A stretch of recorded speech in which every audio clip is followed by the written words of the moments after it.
Right. Hey! Oh, hello. Welcome to a snowy Wise Up Wednesday. So, Wise Up Wednesday, we're cutting through some of the facts, myths, and misinformation in the fitness industry to help you get a better understanding. So you don't have to, basically. Yeah, you don't have to. There's so much out there now. Today, we're going to talk about the controversial issue of body fat. Now, most of us, of course, know that being obese carries a lot of health risks. As we reported the other day, they now think like the diabetes rate due to obesity and poor diet in the UK is going through the roof, increasing all the time. So we know the health risks of being obese, carrying too much body fat, and maybe that'll be a subject for another time, what those are. But there's a big drive at the moment to get your body fat lower. So we all have this idea in our heads that, you know, that lean, ripped physique, and the lower you can get your body fat, the better.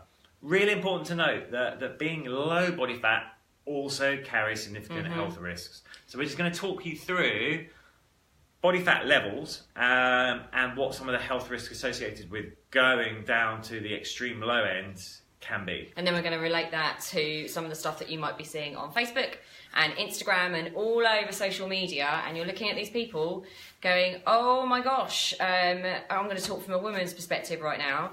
You look at those women and they're ripped, and I love that look, I really do. Strong, not skinny, all of that stuff. And they look amazing. However, this is what James is going to talk about, and I'm going to jump in a little bit in a minute, about what it really, really takes to look like that, but also the levels of fat that they then have to go down to, their body fat percentage they have to go down to in order to look like that, and the implications.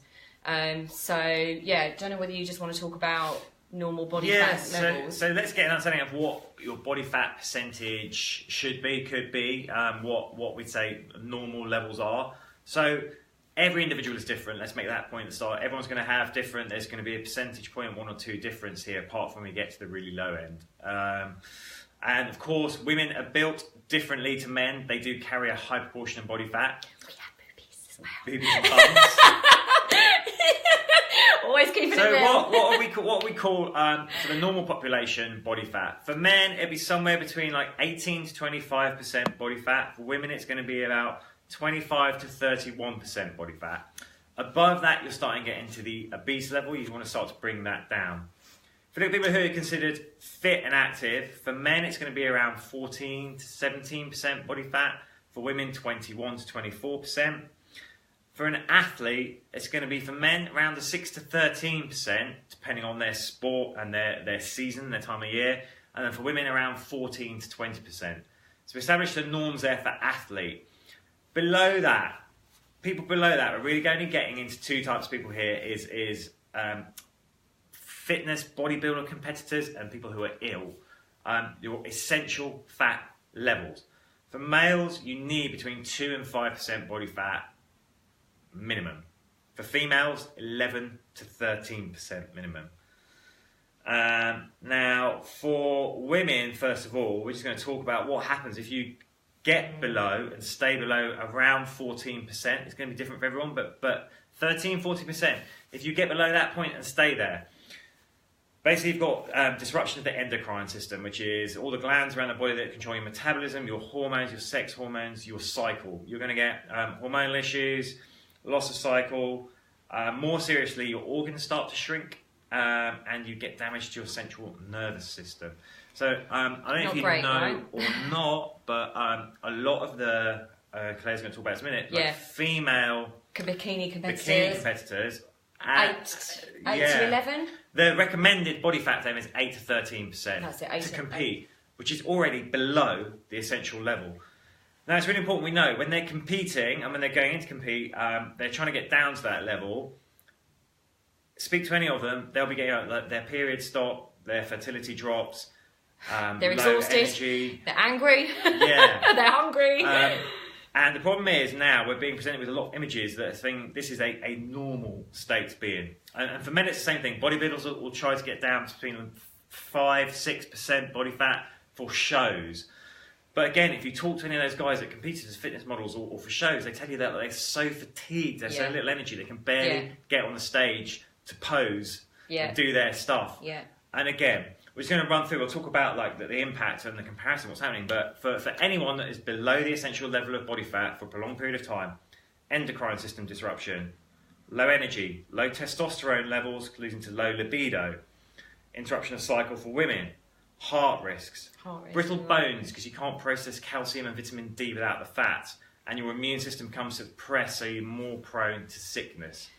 Now listen, we're not saying, because I, as I said right at the beginning, I think those women and those guys, they look amazing, like they really do. And I would, if I could prefer the whole kind of heroin chic with the Kate Moss stuff, all that time ago, showing my age, but all that time ago, the strong, not skinny movement really kind of empowered women to go and lift and be strong and build muscles, and I love that because I love it too.